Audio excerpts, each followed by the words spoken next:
Hello to everyone. I would like to introduce Professor Lucio Mayer, who is giving our section talk today.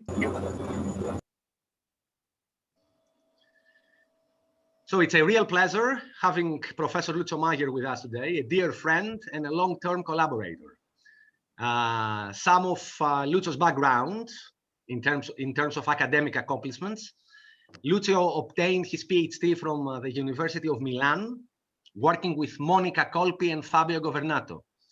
He then moved to the University of Washington on a postdoctoral position, and following that, he moved to Zurich, first as a postdoc at the University of Zurich, where I met him as I was doing my PhD, and second as a Zwicky Prize Fellow at the ETH, again in Zurich. In terms of faculty positions, Lucio has been an SNF professor at the Institute for Theoretical Physics at the University of Zurich from 2006 to 2012. Since then, has been tenured, and now he's a professor, a full professor at the Institute for Computational Science at the University of Zurich. And if I'm not mistaken, Lucio, correct me, you are now the director of the same institute very recently. You've been appointed the director of the same institute. Basically starting now. Starting now, all right, great. So a few personal comments, since I know Lucio for a very, very long time, and he has been extremely helpful throughout my career. And as I said, a dear friend of mine. In my opinion, and I'm not saying this because Lucio is present with us today, he's one of the most diverse astrophysicists, theoretical astrophysicists in the world today, according to my opinion.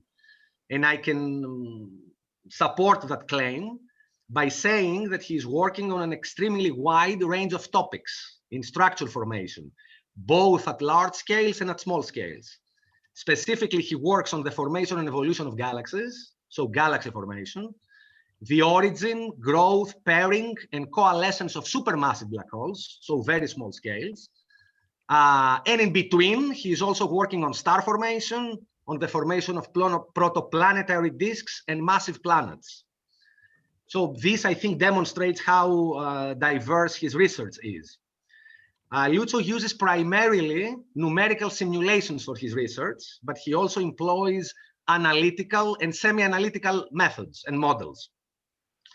He's also working on the development of parallel numerical codes for simulations, as well as comparing the accuracy of different numerical codes for various astrophysical problems.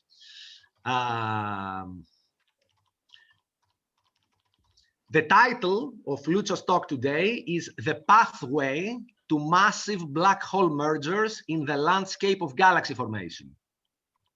So without further ado, let's get started. Lucio, you may start. Thank you very much. So thanks a lot for the very generous and detailed introduction.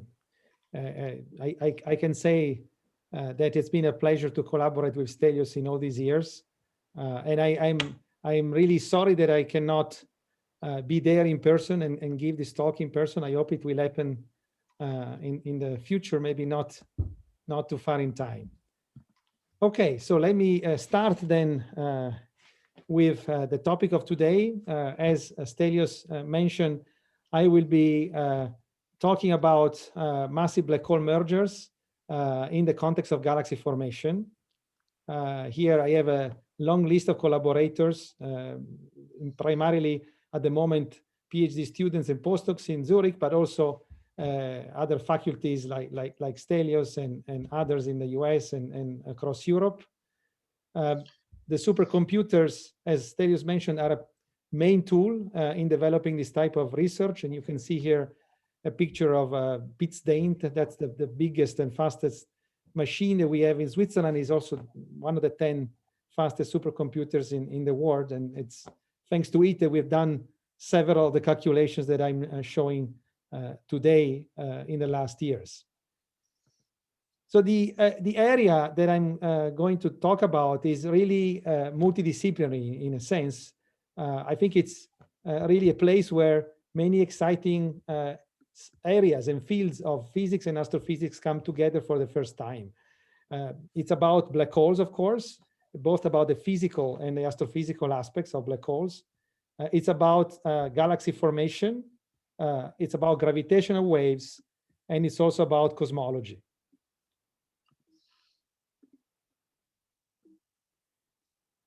Supermassive black holes are really the primary characters that we are going to discuss today. They are black holes whose masses range from 10 to the 5 to 10 to the 10 solar masses. We know that they are found in galactic nuclei. The evidence about their existence, of course, is not new. They've been known as essentially compact nuclear high-energy electromagnetic sources, particularly in the X-rays, but also across other wavelengths. Basically, what we always called active galactic nuclei since their discovery in the late 60s. And a particular type of these active galactic nuclei are quasars, of course, which are very luminous also in the radio bands, and which are among the first AGNs that have been discovered back in the late 60s and early 70s. Since then, it has been clear that the mechanism that can explain their high luminosity is the accretion of mass in the deep potential well of the black hole until it disappears into the event horizon. It loses so much gravitational energy that even if it converts only a few % of that energy into radiation, it gives rise to a huge power, emitted power. And we are talking, in fact, about 10 to the 43 to up to 10 to the 47 ergs per second for the most luminous quasars. We also have dynamical evidence about the existence of these big black holes. And the best evidence, of course, comes from the black hole at our galactic center, which is a few solar masses. This is known now to a very high accuracy thanks to integrating the orbits of stars in the galactic center, which are so close to the central black hole that we can even measure some relativistic effects, such as the precession or the perihelion of the orbits. And the discovery of the central black hole through the motion of the central stars has led, as you know, to the Nobel in physics in 2020.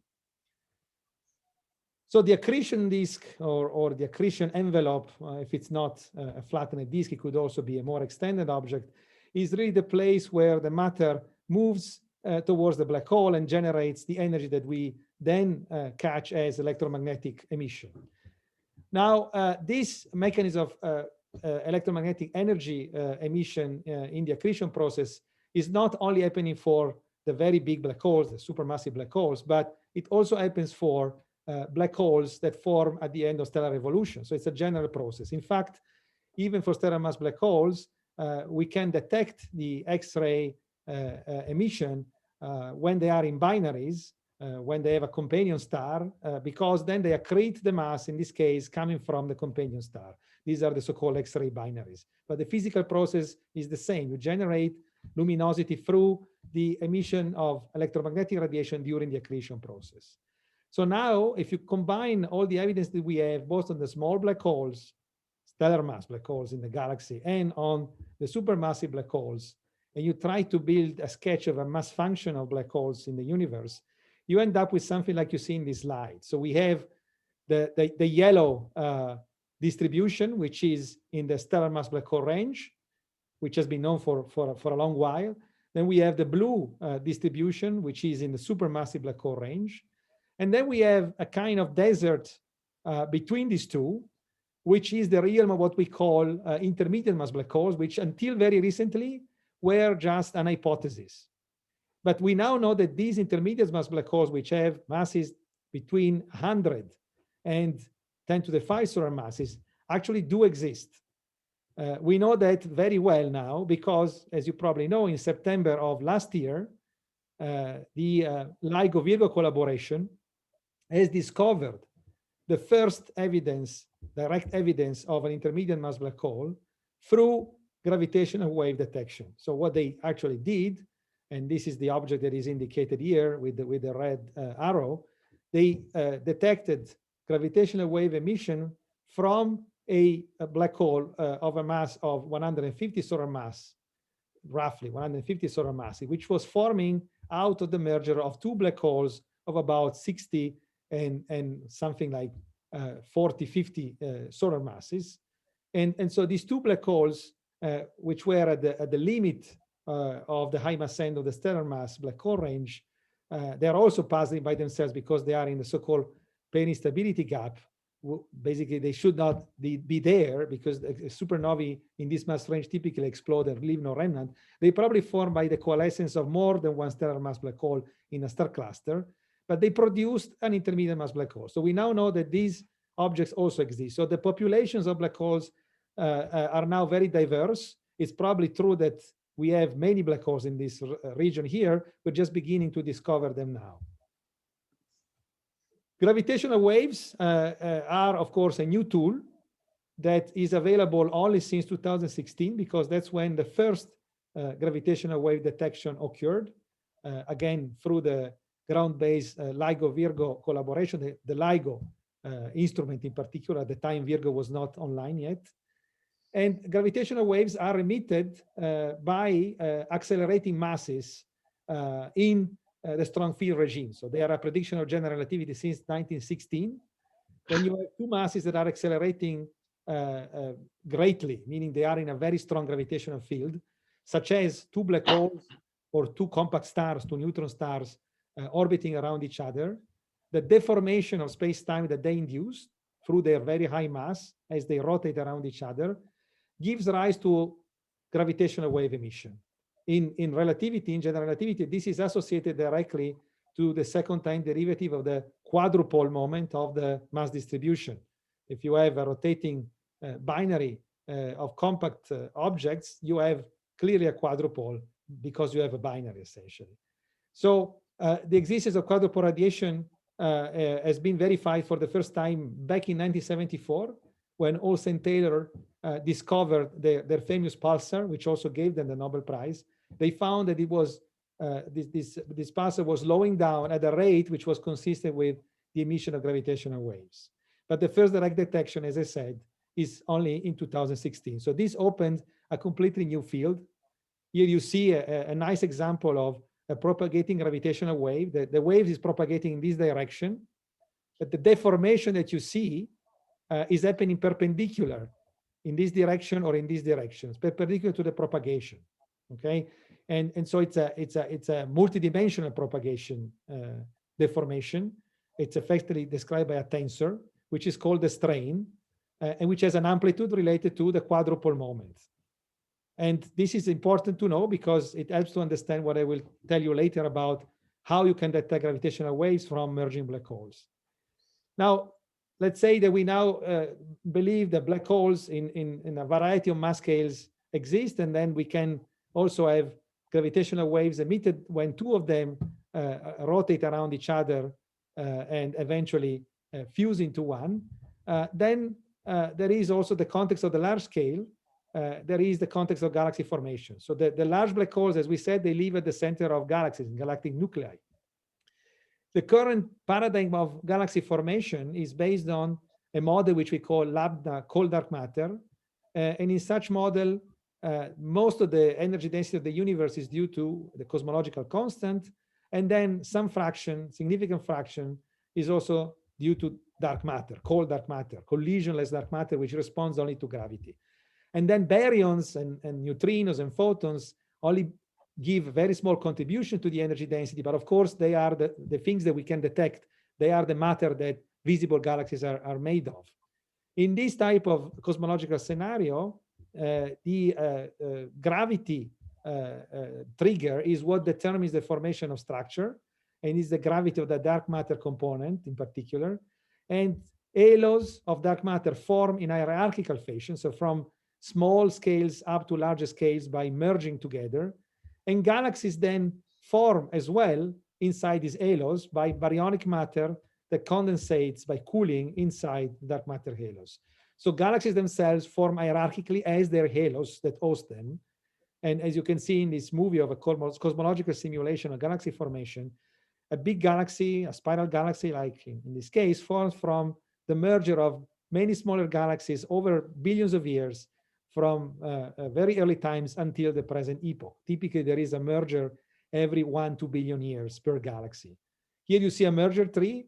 That's a typical representation of the tracks of different galaxies and their halos coming together until they grow in mass and make the object that you see at redshift 0, so at the present time. So that's a typical formation mode in the model of structure formation that we believe is correct.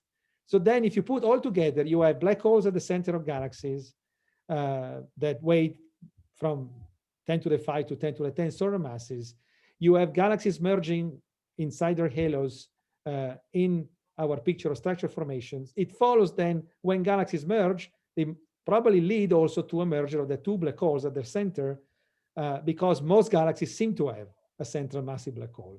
And here you see an example of a famous galaxy, NGC 6240, which is one of the first detections of a dual, a pair of AGNs, a pair of active galactic nuclei. Essentially, this is interpreted as two supermassive black holes that are about to collide with each other because the two galaxies that host them are colliding, like in the case of this other very well-known case of an interacting galaxy, the tadpole galaxy.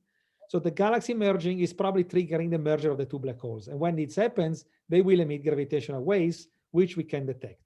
They will emit them not only at the very last point of their merger.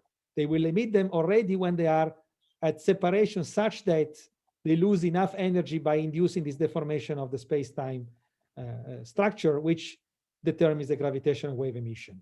So this happens typically when the two black holes have a separation of milliparsecs. So that's the time when they start emitting gravitational waves. And it will continue until they really become a single black hole.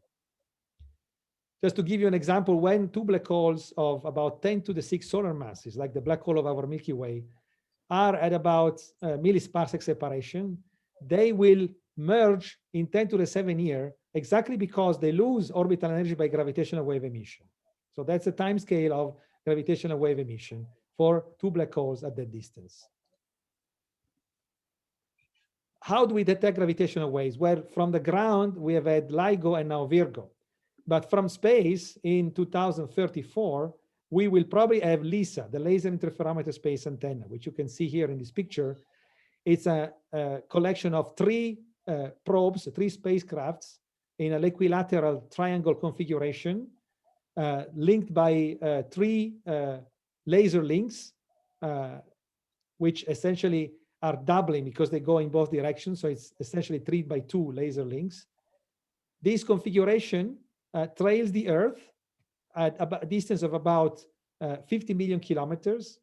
The single arm lengths are about 2.5 million kilometers. So the laser path along each link is about 2.5 million kilometers. It's a big, an enormous interferometer in space. At the center of this spacecraft, of the three spacecrafts, there is a test mass, which is made of 2 cubes, essentially, 2 alloy platinum cubes, separated by a very small distance. And you track with the instrument the variation, the small variation in separation of these 2 cubes due to the passage of gravitational waves. We are talking about the ability of measuring picometer variation in the distances between the test masses in each of the spacecrafts. And then because it's an interferometer, it can cross-correlate the displacements and build up the signal. With LISA, we expect to detect gravitational waves at low frequency, millihertz.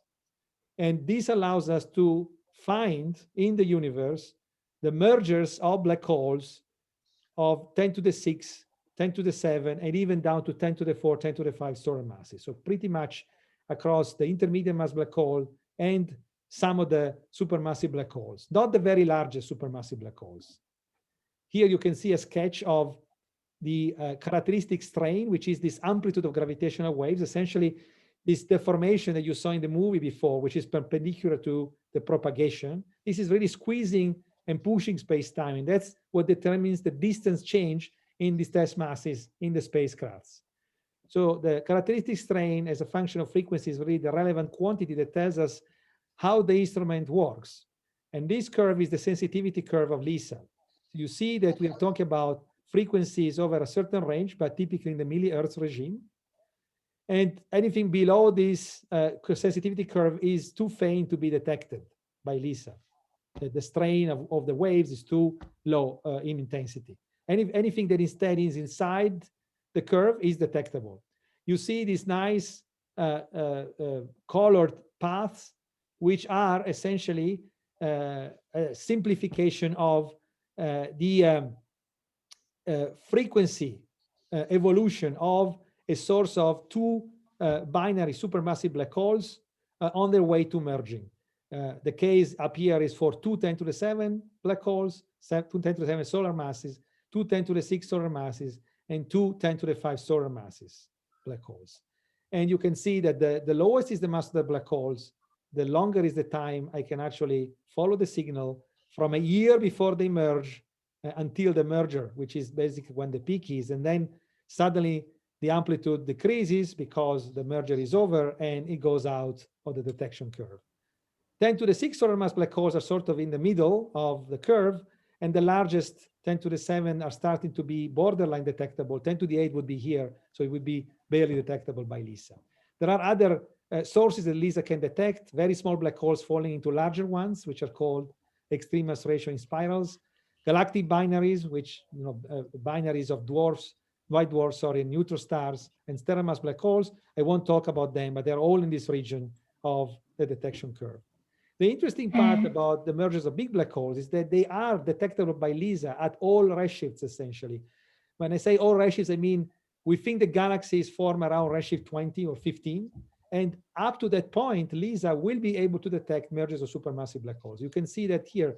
This is the redshift versus the mass of the black holes, showing contours of signal to noise for the LISA detections. And for example, if I ask, if I have a merger between 2 10⁶ solar mass black holes at redshift 20.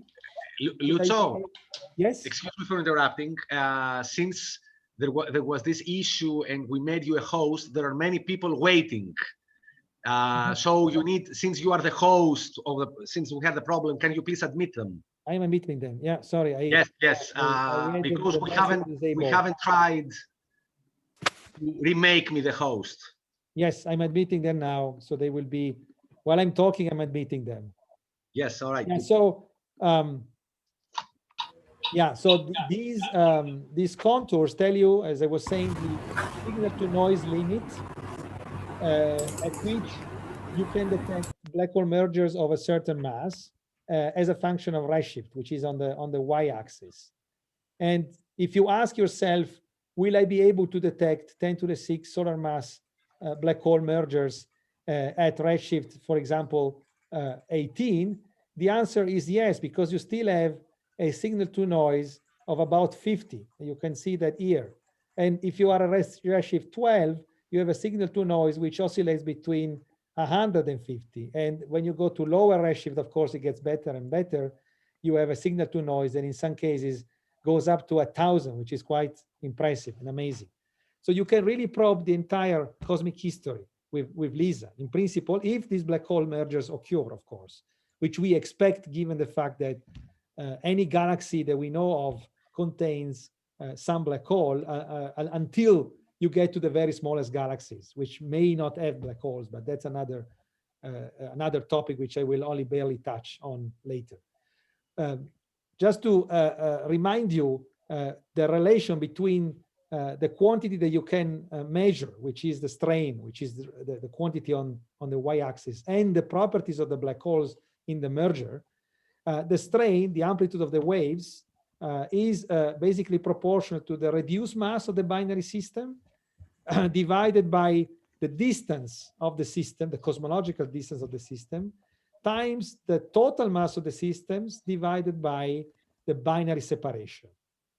So that also gives you the sort of frequency range. The binary separation and mass give you also the frequency range that corresponds to a binary of a certain mass through another equation, which I'm not showing now.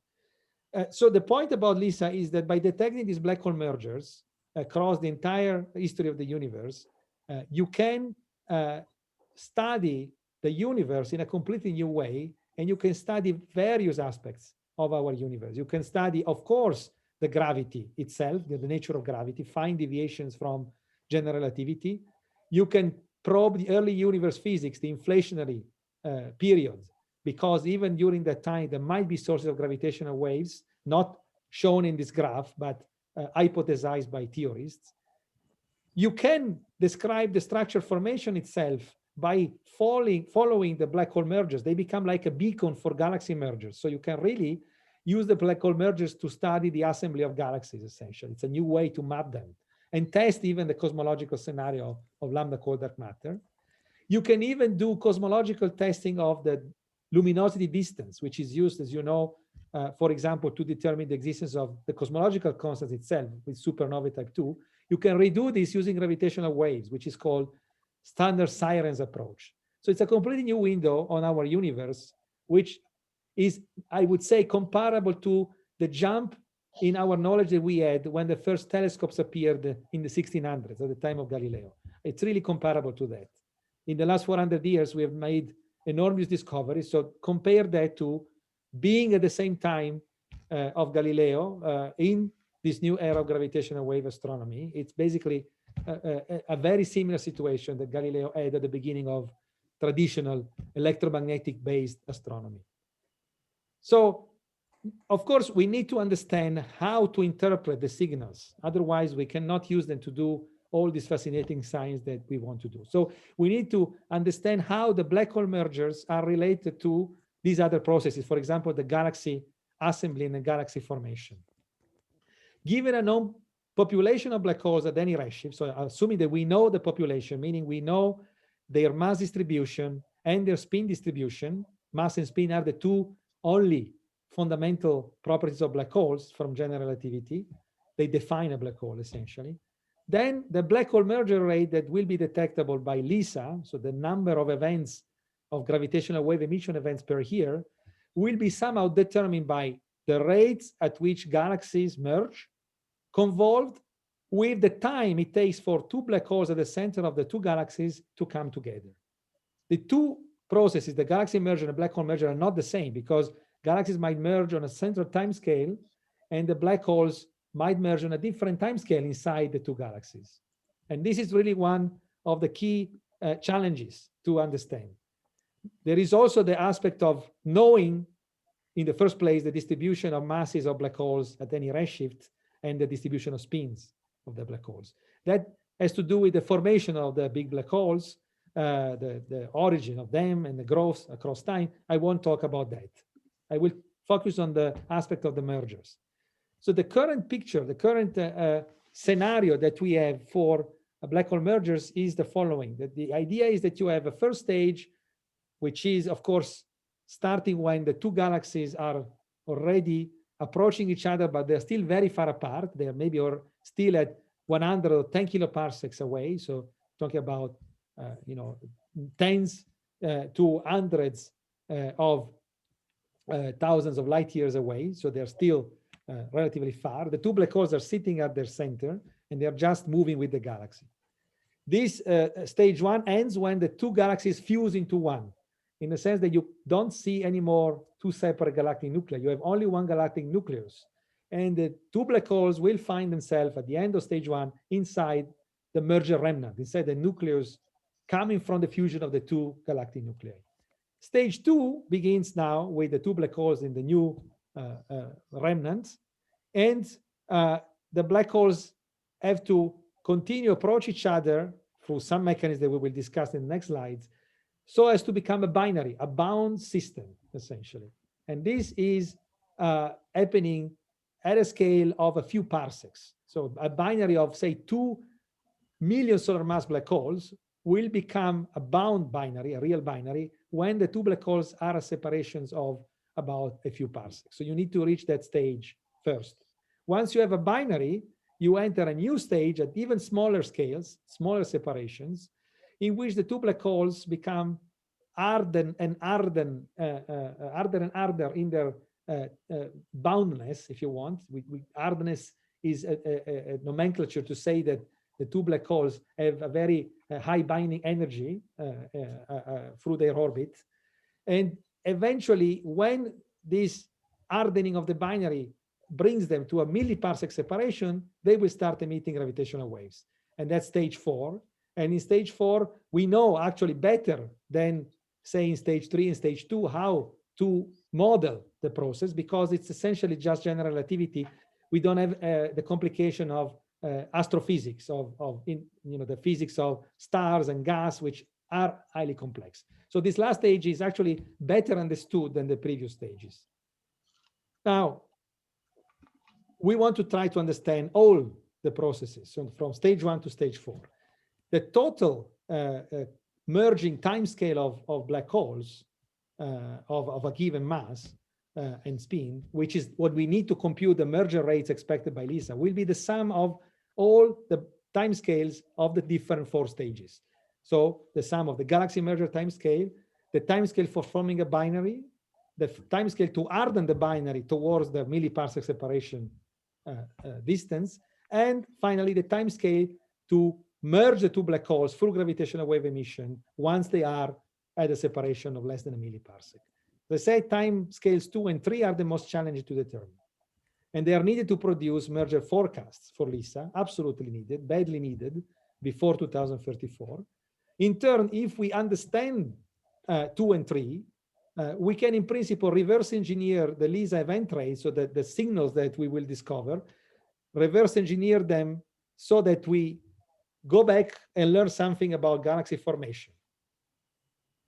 The standard methods used to compute forecasts are based on semi-analytical models. They oversimplify the complexity of phase 2 and 3.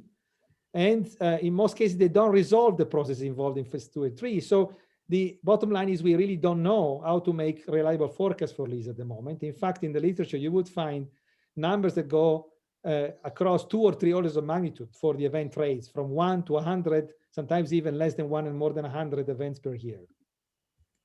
What we have been trying to do in the last, I would say, more than 10 years is to bridge the gaps within the different stages and really build a consistent picture of how to model the entire binary formation and coalescence process. Stage 1, as I said, is the most simple of the 4, as stage 4 is relatively well understood. So the beginning and the end are best understood. It has to do with galaxy mergers, which have been studied in theory and in simulation since more than 20, 30 years. We know that 2 galaxies, like in this movie of one of our simulations, typically merge on a time scale of 1 billion years. It can be a fraction of 1 billion years, it can be a few billion years, but roughly is within this order of magnitude. We also know that the actual time scale, whether it's smaller or larger than 1 million years, depends on the redshift at which the 2 galaxies merge. Because in structure formation, in cold dark matter models, galaxies at higher redshift are more compact because they live in smaller and denser halos. This is just coming out of the way structure forms from smaller objects to larger objects, as we said. Therefore, merging times of galaxy will be shorter at higher redshift and larger at lower redshift. And this is something that we have to take into account as well as we build the merger population of black holes across cosmic time. Stage 2 and 3, the binary formation and hardening, depend on a number of processes, but essentially there are 3 processes that are most important. And all these 3 processes depend on the ambient density and also the velocity of the black holes in the background medium, and also depend on the thermodynamical properties of the background medium. So they involve the knowledge of a lot of astrophysics. There is first dynamical friction, which I'm sure many of you are familiar with. When you have a massive object moving through a background of matter, it can be stars, it can be dark matter, or it can be interstellar medium, so gas clouds, for example. It basically perturbs the background matter gravitationally. And so what happens is that as it moves in this direction, the background matter accumulates, trailing the object. So it's basically creating a density enhancement behind the object, which pulls back the object and basically acts like a friction. So it removes kinetic energy. If you have a binary of black holes doing this, the binary will slow down, so the orbit will shrink due to the dynamical friction, because it basically sheds kinetic energy to the background, which becomes instead higher in its energy. Now, if you have binary of black holes in a gaseous medium, and in galaxies often gaseous media are cold, and therefore they are arranged in a rotating disk configuration. Then you have an additional process, which is called the torque driven by the disk of gas. So in this case, for example, you can see a binary of two black holes. There's one black hole, the more massive one, already at the center of the system, and the secondary one is at some distance. As it moves around the primary, it exerts a spiral density wave, which has a trailing and a leading component. This density wave causes a torque on the secondary black hole. It's really a gravitational torque, like in dynamical friction, but here is a torque. So it's due to the fact that there is an asymmetry between the inner and outer mass distribution. And this torque causes the object to also lose orbital energy. So it will tend to sink towards the center. So that's another way to essentially bring the black holes closer to each other. Then you have a situation when the two black holes get closer and closer in this gaseous media. They might get so close that their torque as a binary, now at a tight binary, against the disk itself becomes very strong. So it pushes matter away and creates a circumbinary disk. So this happens at the very last stages of the evolution in a gaseous medium, which is arranged in a disk-like configuration. This also has, sorry for the shift of slide. This also has some analogs with planet migration. And so it's also well understood in theory, but difficult to model in practice. There is a third process that can intervene when the two black holes are relatively close to each other. If they are in a dense background of stars, they can start interacting directly with individual stars. In this case, they undergo what is called a three-body interaction. They start to scatter stars by essentially gravitationally interacting with them. They deposit kinetic energy from the binary to the star. And this process is another way to shrink the orbit of the black hole binary. Of course, if at some point the stars are not there anymore around the black holes, the process will stop. Now, going back to the general picture, all these processes, as I said, depend on the properties of the host galaxy, because they all depend on the density of matter, gas, dark matter, or stars, on how fast the black holes are moving around each other. And they also depend, for example, for the three-body scattering process, on the detailed nature of stellar orbit. So, for example, how often a star will encounter the two black holes and can be scattered. So in the end, this is all telling us that the properties of the host galaxies are crucial to understand how these processes work and how efficient they are at bringing the binary to a more compact configuration and eventually to a merger through gravitational waves. Galaxies are diverse. We know that galaxies are diverse at the present time. You see an example of what we see in a galaxy survey like many of the galaxy surveys that are available today, like the SDSS, for example, or others, or Cosmos. You have galaxies with many different morphological properties. The nuclei of galaxies are also very different, and they will have effects on the process that we just described. If you look at the density range the galaxies span, that's enormous, right? So galactic nuclei are, in the case of bulges, for example, at densities that are much higher than in systems like dwarf galaxies. And black holes might find themselves in these systems or might find themselves in these systems, and their evolution, of course, will be completely different. And then at high redshift, we have evidence that galaxies are quite different from present-day galaxies. For example, we know this class of galaxies called clumpy galaxies, which seem to dominate by number the star-forming population of galaxies at redshift 2 to 3. And so these are objects that are very different from present-day disk galaxies or even elliptical galaxies. They have probably disk-like configurations, like you see here. They're relatively flattened, but they are clumpy. They have essentially oversized star clusters, weighting 100 times the mass of a globular cluster, so 10 to the 7 solar masses, or even 10 to the 8. And of course, these objects, these clumps of stars and gas in the galaxies will also have dynamical effects on the black holes that we should take into account. But let's start from the simple case. So if you have a galaxy that merges with another galaxy, but has very little gas, so you can neglect the gas, it essentially is a merger between two gas-poor galaxies made of stars and dark matter. Then in this case, the dynamical friction of gas doesn't matter. You only have dynamical friction onto the stars and dark matter background. Once the dynamical friction brings the black holes to a small enough separation that the binary is formed, then the three-body scattering process takes over. There is no gas disk to interact with.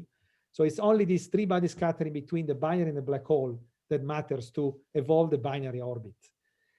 In the old simulations of the 90s and 2000s, it was shown that this hardening process by stellar encounters was not efficient. There was a last parsec problem pointed out because essentially what was happening was that the binary was starting maybe in a place like here where there are stellar orbits intersecting the binary. But then when the shrinking due to the scattering was bringing the binary in this empty region inside the stellar orbit path, then there was no interaction anymore with stars and the binary was stalling at about a parsec scale.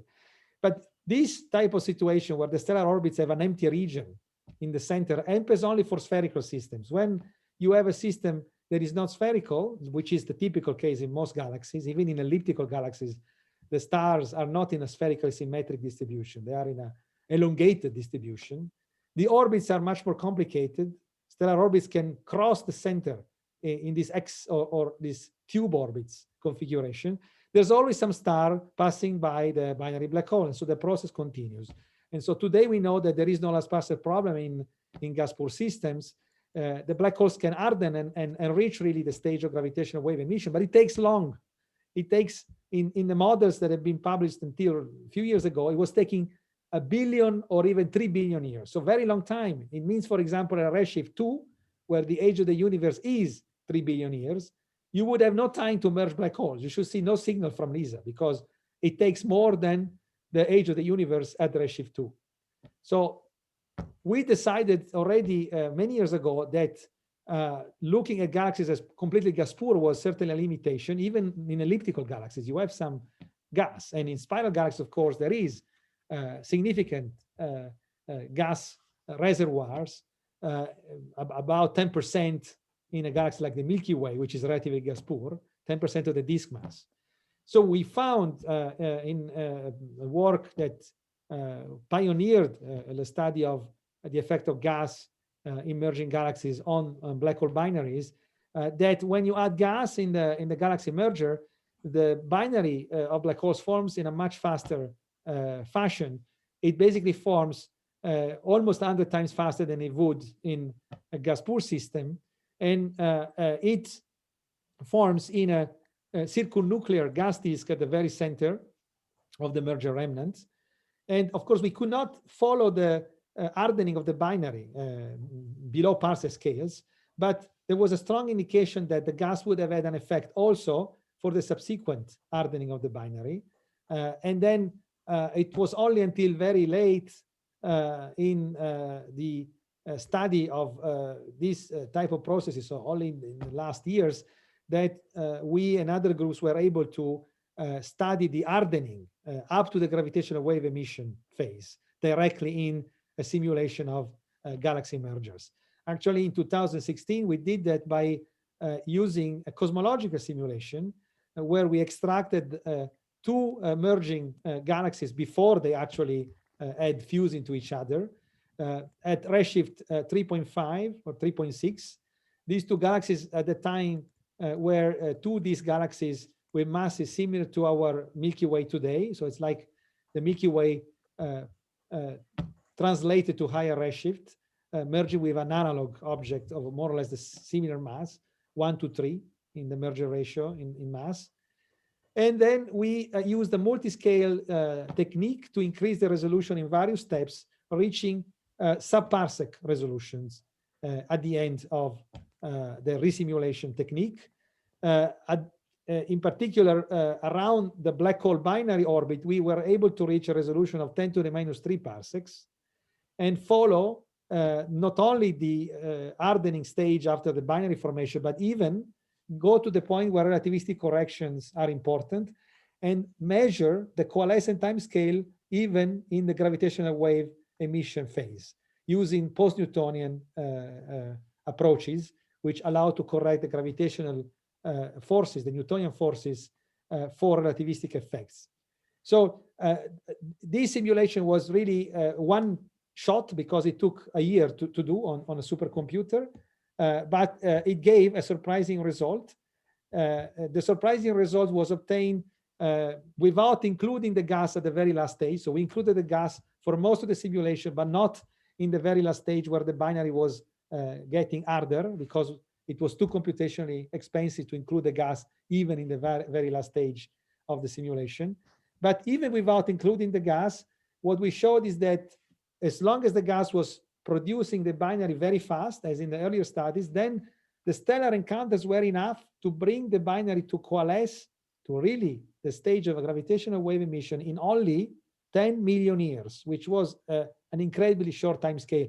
This is to be compared with the 1 or 3 billion years found by previous works, which were not using cosmological simulations, but were using just simple models of spherical galaxies or at most slightly elongated galaxies, but not fully cosmological models.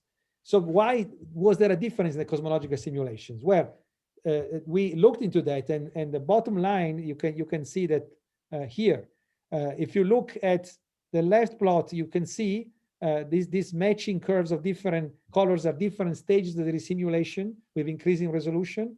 And this time marks when the two galaxies merge.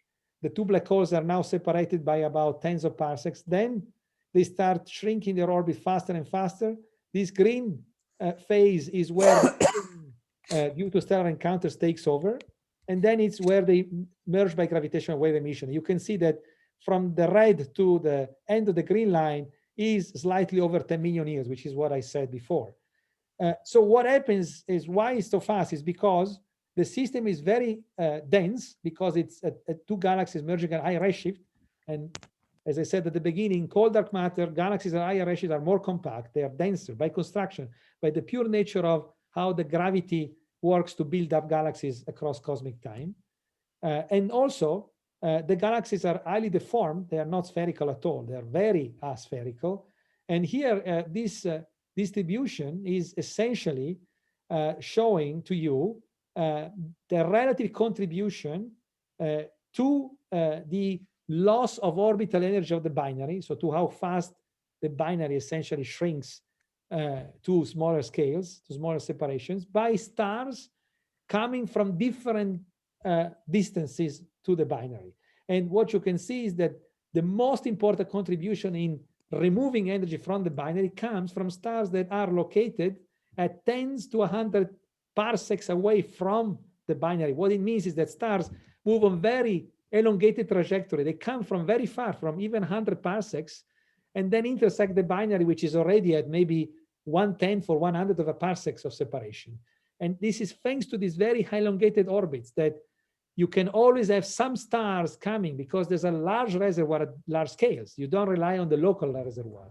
And this is because the galaxies in the cosmological simulations are extremely asymmetric. This is really the natural situation. So with that, we clarified that you could easily produce a detectable signal with LISA. In fact, you can see the signal produced by our merger in the simulation is detectable by LISA because it enters the LISA sensitivity curve. Only in late stage, because these were relatively massive black holes. We used 10 to the 8 solar mass black holes because it was easier to model the largest black holes due to computational difficulties in following lower mass black holes, which take longer to merge. But the proof of concept was successful. It shows that you can merge black holes on a very fast track in realistic galaxy mergers. We even were able to find an analytical interpretation of the time scale of merging of the two black holes, which I'm not in time to discuss, but the point is that you can show that the time it takes for the binary to harden depends on fundamental parameters of the host nucleus of the galaxy, such as the velocity dispersion, so the typical kinetic energy of the stars, and the density of the stars around the black hole. This is the gravitational constant. H is a Fudge parameter. It's simply a scalar parameter related to the mass distribution in the system. And this is the characteristic scale of gravitational wave emission, A star. So because of high redshift, you have a very high density, the denominator here is already extremely large and brings down the coalescence time by a lot. And you can explain it numerically. You can recover the right time scale of the simulations. So we continued in this direction to simulate mergers between galaxies of different types. For example, galaxies that are more similar to the Milky Way, again, using this multi-scale approach to follow down to the very last stages of binary hardening. And we showed that as you go to galaxies that are more like present-day galaxies, so lower density, then the time scales get longer again, of course, because the matter background is lower density, and the time scales then for all the processes, the binary formation, the hardening, are all becoming larger again, but they still remain well within a billion year. So they're still relatively short. In some cases, they're few hundred million years. If you look at this case or this case, even this case is 500 million years from the merger of the galaxies themselves. So once the galaxies merge, a few hundred million years is the typical time scale in this set of simulations. So it's still relatively short. So still good news for LISA. And all the signals of these latest batch of simulations are detectable by LISA. They will be very nicely within the LISA sensitivity curve. But of course, if you go to higher redshift, I just showed at the very beginning of my talk that galaxies are different in many ways to present-day galaxies. Some are clumpy. I told you there are galaxies called clumpy galaxies that are important as a population at redshift 2 to 3. They are well known in galaxy surveys, which are showing this completely different structure with enormous clumps of stars and gas. These massive clumps can be thought of extremely large star clusters, essentially. And also in some galaxies at a high redshift, the gas fraction is enormous. We are talking about galaxies with more than half of their disk mass in gas. It's sometimes even 80% of the disk gas in mass, which is much different from present-day galaxies. The cosmological simulation I showed before was using galaxies that were not particularly extreme in the gas fraction, but there are many galaxies that are extreme at high redshift.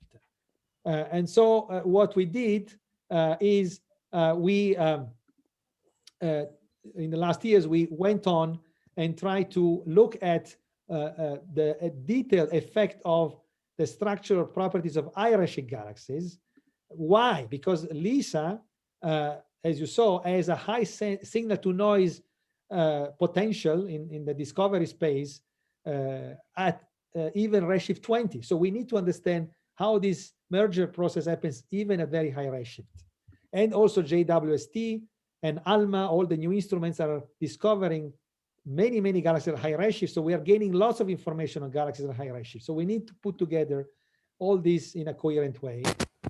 And so with that, recently we showed last year that in very gas-rich high redshift galaxies, for example, in this example of the Pono simulation at redshift 5 to 7, there is a new complication coming in. Because of the high gas fraction, if you have a population of black holes, million solar mass black holes, so relatively massive, that are brought in by minor mergers into one of these large gas-rich disk galaxies at high redshift, the black holes are not forming a binary very easily, because the large amount of gas around them becomes essentially a perturbation source. The gas is not in a regular disk. The disk is there, but there is a lot of clumpiness, as we said, and there is a lot of asymmetries. And because of that, the result is that you have a complicated gravitational torque action of the surrounding gas. And the bottom line is that if you take a population of black holes of all the same mass, 10 to the 6 solar masses, you throw them in these high redshift galaxies, you start them at the same distance at the periphery of the galaxy in two groups, a group closer to the center of the system at the beginning and a group further out. Well, just slight differences in the initial trajectory of the black holes determines a completely different orbital path to the black holes. So in some of them reach the center, some don't reach the center. In this particular study, most of them were reaching the center, but there were some, like this one or this one, which were ejected. And even those that reach the center, they do it on different time scales. So the idea is starting to clearly solidify that at least when you go to high redshift, the formation of binary black holes and the shrinking of their orbit is a stochastic process. It depends on little details in the structure of the host galaxy, like the distribution of gas, how clumpy and how asymmetric is the distribution of the gas phase. So this, of course, complicates the picture. We looked into the same effects of the complicated gas flow perturbations around the binary, even in the nucleus of gas-rich galaxies, in a recent paper with one of the PhD students here, Rafael Sousa Lima. And even there, even at very small scales, even when we are at a scale where the binary is already hard, so it's a parsec scale binary, parsec scale separation, to shrink further, if the gas dominates and the stars are not doing much in terms of exchanging through encounters, then little differences in the gas flow can determine a completely different outcome. So here you see three cases where in the top one, I have a successful hardening of the binary. So the binary keeps shrinking until the resolution of the simulation. Here you have a case in which it's nearly stalling at a separation of about a parsec. And here you have another case in which it's not only stalling, but there is a circumbinary disk forming around it. And when it forms, the shrinking becomes very inefficient because there's very little gas. The gas is being pushed away to form the circumbinary gas disk, the circumbinary disk. These three cases started with similar initial condition. What I only changed was, in these two cases, the thermodynamics, essentially the equation of state of the gas. Here is a stiffer equation of state, here is a softer equation of state. So the gas here is hotter and here is colder. And here I changed the resolution. So I allow the system to be so resolved in the simulation that I can see very little feature in the gas disk. And this changes again the outcome. So there is really an inherent stochasticity when the gas dominates. And in particular, if I have such a massive gas disk around that it forms clumps, like in the high redshift galaxies that I discussed before, then you can have easily ejection of black holes away from the plane of the gas disk. So in this case, you see the clumps of stars and gas forming in the disk. They really slosh and perturb continuously the black hole, which is the white dot. The central dot is the most massive black hole, which I put at the center from construction. The secondary keeps moving back and forth. Now is ejected. As you can see, it's ejected out of the system and will never be able to merge because it's now in a low density region above the disk plane. So the clumps are another source of stochasticity. And if you, for example, focus on one example, you have the same simulation with the same black hole mass, about 10 to the 6 solar masses, and the same orbit, same eccentricity of the orbit, 0.7 in a Keplerian orbit description, but you change the clumpiness of the disk. You have a smooth disk in the black line case, and here the secondary black hole shrinks to the resolution limit, which is the gray region. So successful pairing and hardening of the black hole. More clumpiness now in the red case, and even more clumpiness in the blue case. You can see that the clumpy cases, they don't give a successful shrinking of the binary. The secondary keeps moving back and forth. It's never really sinking at some point. Of course, the perturbation depends on the mass of the clamp. So typically, it's strong when the clamps have a mass which is similar to the mass of the black hole. This is not surprising. So if you have 1 million solar mass black holes, or 10 to the 7 solar mass black holes, which are seen by LISA, that's the typical sources of LISA. If you have a star cluster or a gas cloud with a similar mass, it will do this stochastic slingshotting and perturbation that will prevent the formation of the hard binary. You can look at this also on larger scales. If the entire disk of the galaxy, even a larger scale, is clumpy, like in the high-redshift galaxies, then the pairing can be stopped even earlier, even at the earlier phase. And you can have black holes that for even a billion years, wandering at a distance of 100 parsecs or more. Okay, so I will now approach the end of my talk. I discussed the complications of the interaction with the gas disk, especially for high-redshift galaxies, which are clumpy and also have large quantities of gas. So the gas, it becomes a dominant gravitational effect on the binary black hole. There are also other types of galaxies which are important for LISA, because LISA can also find intermediate mass black holes. So mergers of black holes in the 10 to the 3 to 10 to the 5 solar mass range, which, as I said before, now from the LIGO discovery, we know they exist. Now, these black holes might be produced in star clusters, but might also be at the center of dwarf galaxies, because we know some dwarf galaxies already which have little low luminosity AGNs at their center, like this example of RGG 118, a well-known dwarf galaxy with an AGN, and the AGN is detected by Chandra. There are many other examples that came out in the last 2 years. There's a new thriving field of observations with many people joining the effort, especially with Chandra and in the future with Athena.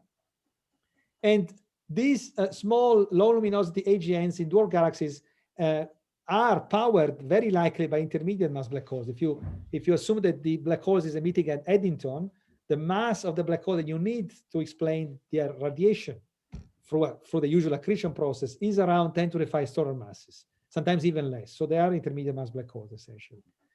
So what about then the evolution of these intermediate mass black holes inside dwarf galaxies that merge with each other?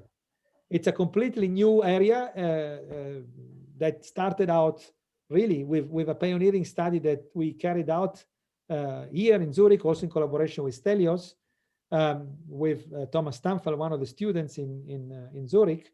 And what Thomas did is really simulated without the cosmological context, just using the merger of just two isolated galaxies.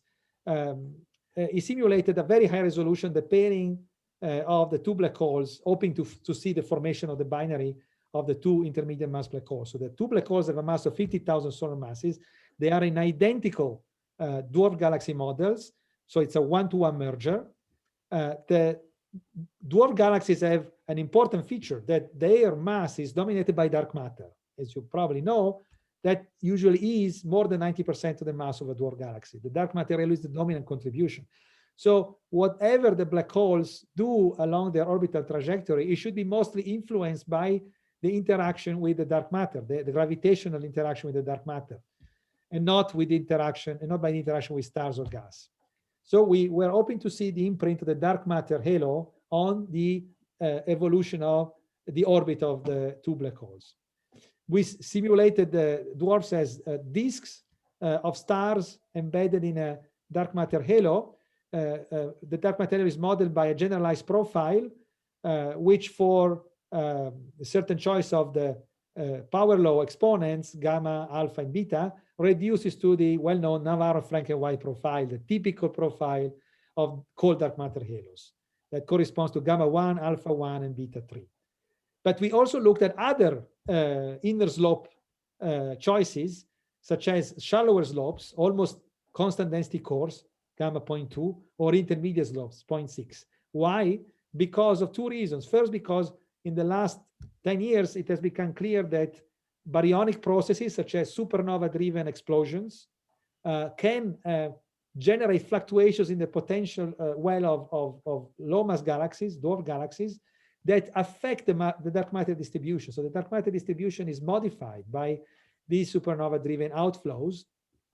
And because of that, you can turn a CASPI, NFW gamma 1 profile into one of these shallower gamma profiles. Also, there are other dark matter models which are still a possible alternative to cold dark matter, because cold dark matter is only a theory. Nobody has found a cold dark matter particle in a particle physics experiment so far.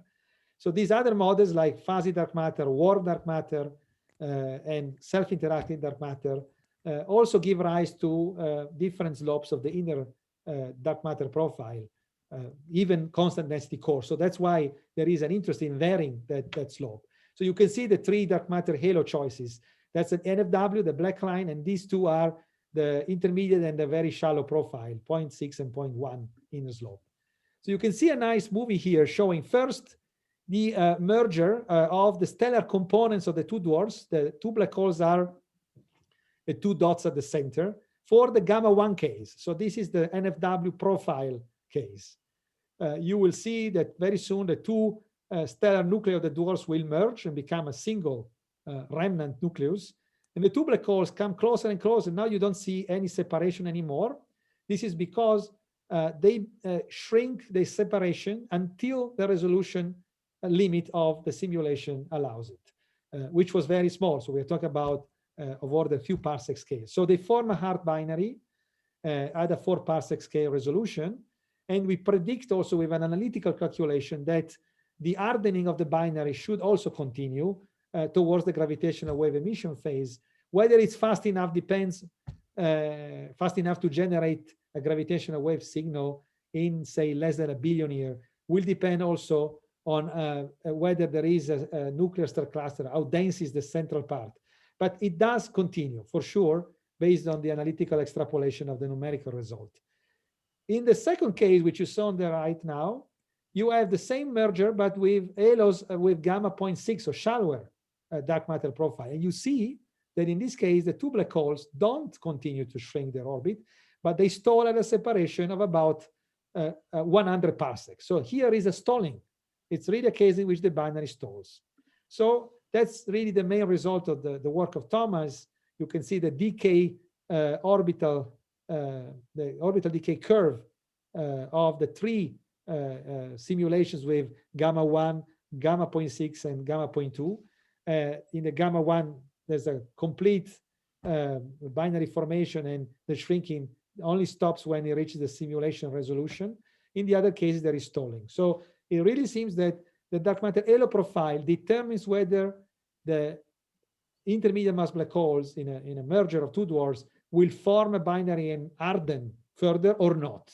So with a non-Caspi profile, with a shallow profile, it seems like there is a stalling of the binary, which means you will not have a gravitational wave signal. There will be no black hole merger. So that's important to verify with other models with a larger exploration of parameter space, because if true, is of course a problem for LISA, because it will essentially remove a part of the parameter space that is in principle in the discovery space of LISA, but it's important to know for the interpretation of the results. We are now upgrading the simulations by including the gas phase, which was not there in the earlier publication.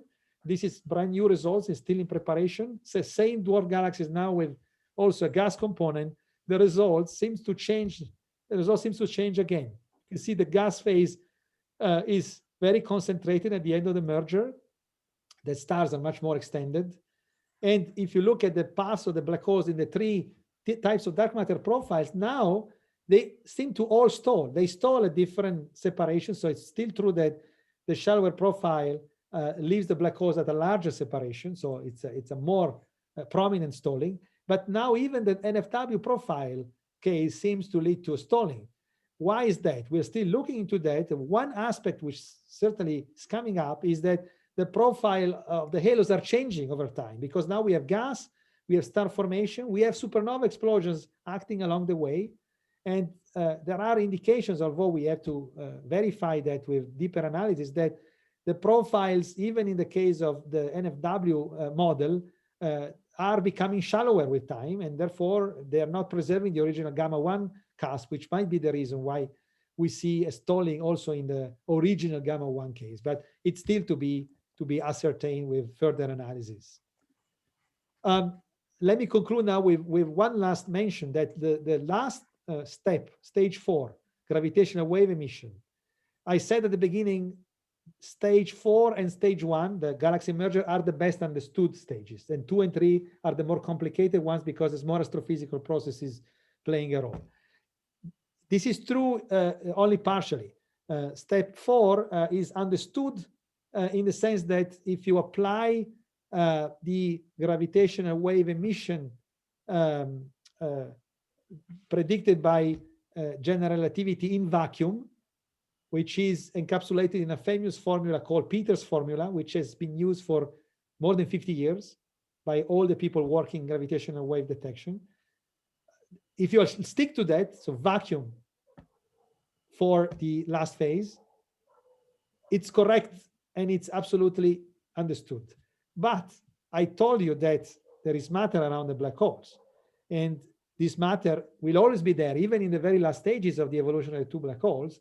There might be perturbations to the binary orbit, even when it starts to emit gravitational waves. So the vacuum result might not be the correct result. Now, the question is also how correct you want it to be. LISA is supposed to do very high precision modeling of the waveforms of the signals. But if you want high precision, you have to make sure that all the processes that play a role in determining the signal are understood. And what Lawrence Fick did in the last 2 years with a paper already published and one in preparation was to find a better equation, better than the Peters formula, which includes several effects that are not included in the original vacuum formula. One aspect is the fact that the orbit predicted by, used by Peters, is extremely approximated, is actually a Keplerian orbit on which one computes the quadrupole emission. What Lawrence has done is included post-newtonian correction, which are closer to the general relativity correct result from Einstein's equation. But recently he's also included the perturbations by gas or a third incoming black hole or any matter background. And he has found this interesting result that, for example, if you have the two black holes in a binary that is now hardened to the point of emitting gravitational waves, but is still embedded in a gas disk, in a circumnuclear gas disk, if the gas disk is relatively massive, 10 to the 10 solar masses, already at a level of second post-Newtonian order, which is a very small correction to the Newtonian equations, you have an effect of the perturbations of the gas. So it means that you need to go to higher order, to third order or higher order than third, third at least, and fourth is even better, in order to reconstruct correctly the waveform. So this basically is telling you how accurate you have to be to understand the LISA signal if the two black holes are embedded in some matter background rather than in vacuum. So that's really also a new area that is emerging now that needs to be understood by the time LISA flies. I will now leave my conclusions up for further questions and for discussion. I think that the two main points that I wanted to get through the variety of things that we have done and that I have showed is that understanding the process of binary formation and hardening and coalescence requires to understand galaxy formation. It requires to understand the properties of host galaxies. Computation is a very difficult problem because it's multi-scale.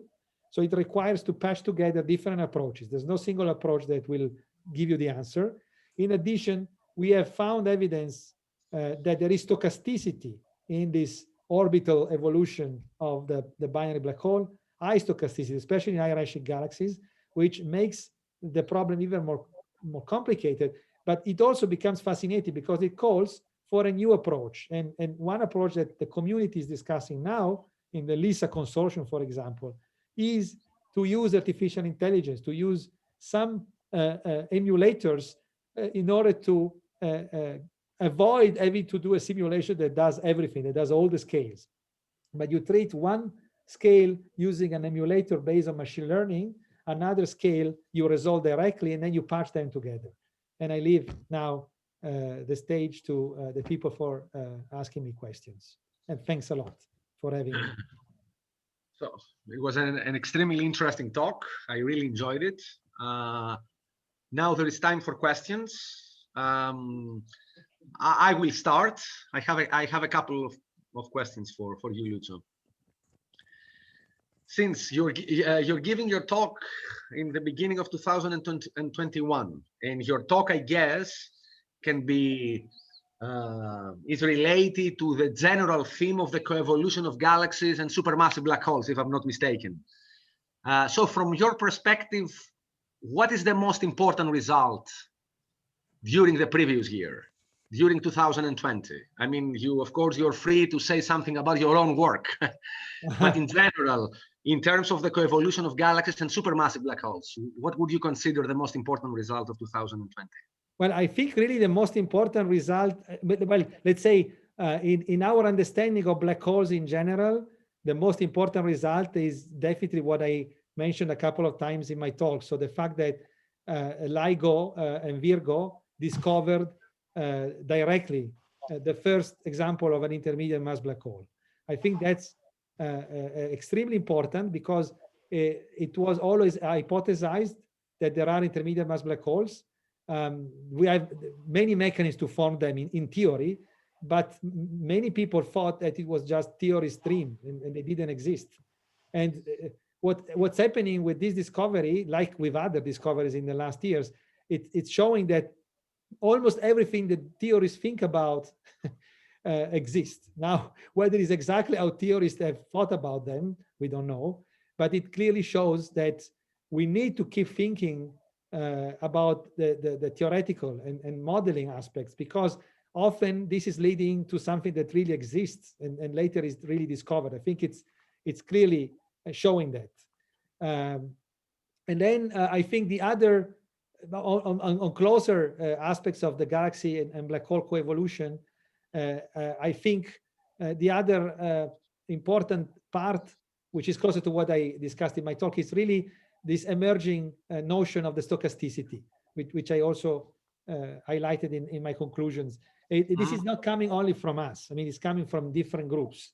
We have been some of those who pointed this out already earlier on, but I think now it's coming up in many studies of different groups with different types of simulations, that the process of the pairing and formation of the binaries of black holes of different masses, from intermediate to very massive ones to supermassive ones, is at least to some significant extent, if not fully, stochastic.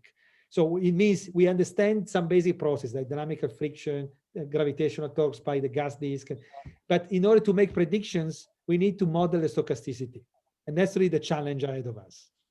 Okay.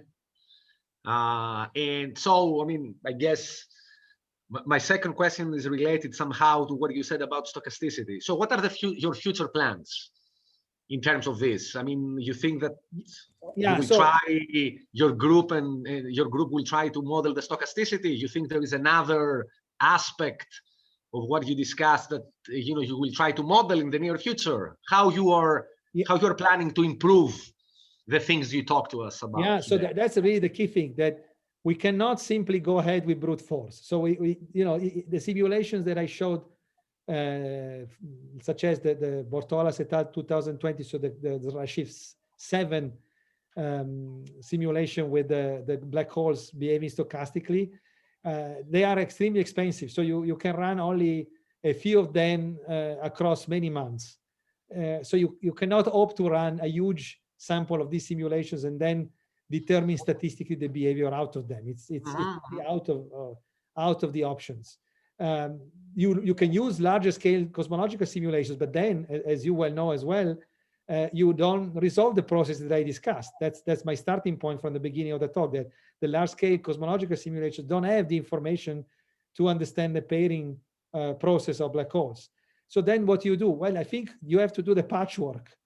You have to put together these different types of simulations, but you cannot just, link directly the results of one and the other. You have to use a different approach. And that's where the artificial intelligence methodology comes into place.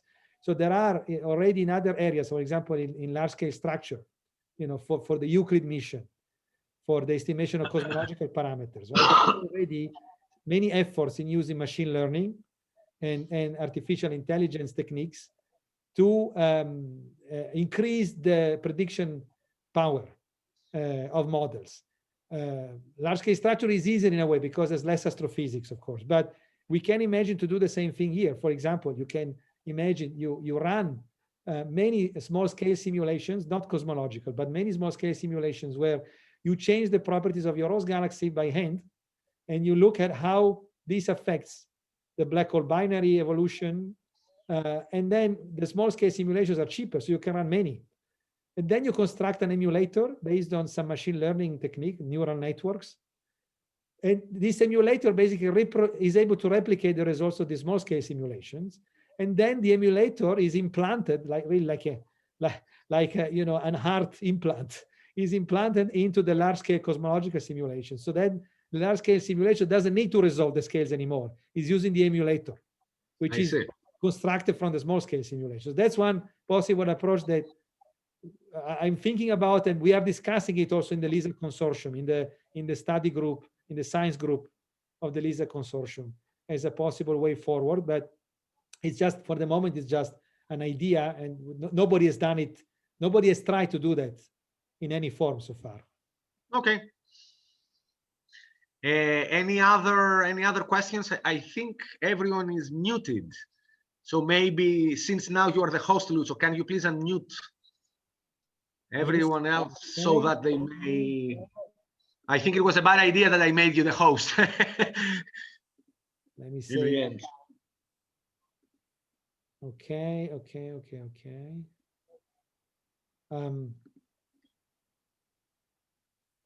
There is, I see some questions in the chat. In the chat, yes. Calliope asked something, but I understand that he...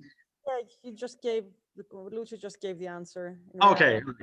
I wanted to ask, what fraction of black holes, and thus what fraction of the black hole mass at all redshifts will be pertinent of interest to LISA as binaries, late state binaries. But you said you just answered that, so thanks.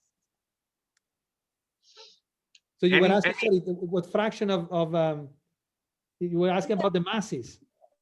What fraction of the black hole masses, or even of the galaxy population, of the galaxy mass on different redshifts, will cause black holes that will be pertinent to LISA?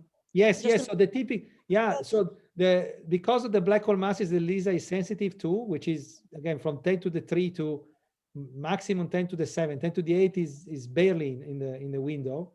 Then the galaxies that are probed by LISA are basically from the Milky Way type down to dwarf galaxies, not the very large ones. So the elliptical galaxies have bigger black holes. They will not be in the LISA band. Okay, sure, thanks. But I was more, the question was more targeted to the volume density. But I guess just because you said the volume density. Oh yeah. So that So that's really what is for the event rates, right? Yes, that exactly. is really the uncertain part, because usually what is quoted is the number. So remember that because LISA is all sky, you basically detect any merger that is happening in the universe as long as it is in the LISA sensitivity curve. It's enough signal to noise to be detectable, and that's why people usually quote event per year, and without any other, specification of volume, because it's basically all sky. But of course, you can predict a volume density of the rate based on a certain galaxy population. These are things that have been done in some cases, but it's completely highly uncertain, because you need to know how to map the black hole merger to the merger of galaxies of a certain type, which is really the question we are trying to answer, basically. Is there any other question? Because it's close to 6:30. Yes, I saw that there are some questions in the chat. In the chat. One question, I think from Maria, is what would be the observational signatures of a binary black hole system with parse scale separation? What is the state of the art in radiative transfer calculation of this system? That's a very good question. Yeah. So there is a whole area which I didn't discuss due to lack of time, which is the electromagnetic counterparts. So if I have a tight binary, which parse scale or even below, that below maybe is already emitting gravitational waves, parsec scale not yet. What is the way to discover them with electromagnetic waves? So there are many models around. Unfortunately, there is no coherent prediction at the moment because it's all dependent again on how you model the nucleus of the galaxy in which the black holes are sitting, how much gas, how cold the gas is. Then the radiative transfer is important. You how to actually model radiative transfer. But there are many ideas. For example, one of the most interesting ideas is that if the binary is already tight, so it's already sub-parsec, and it's very close to the stage of emitting gravitational waves, or might already start emitting them, there are relativistic hydro models showing that you would induce a strong precessing jet, because the jet is produced by the binary, right? So not by a single black hole. And there are quantitative prediction of the jet, both in the radio and in the UV and X-rays. So it's a jet that you can see in all these wavelengths. So there are papers that make predictions for counterparts in both the gravitational wave emission phase and before that. The only thing is we don't know of any of these, which is most common. There are so many models, they depend on so many things that at the moment everything can be, but we don't know on which one we should focus to, say, guide the discovery from Athena or from any X-ray instrument or even SKA in the radio that could work together with LISA to discover the counterparts. So that's another challenge ahead of us. How to inform the instruments to discover counterparts. Okay. I can send references, of course. I can send references.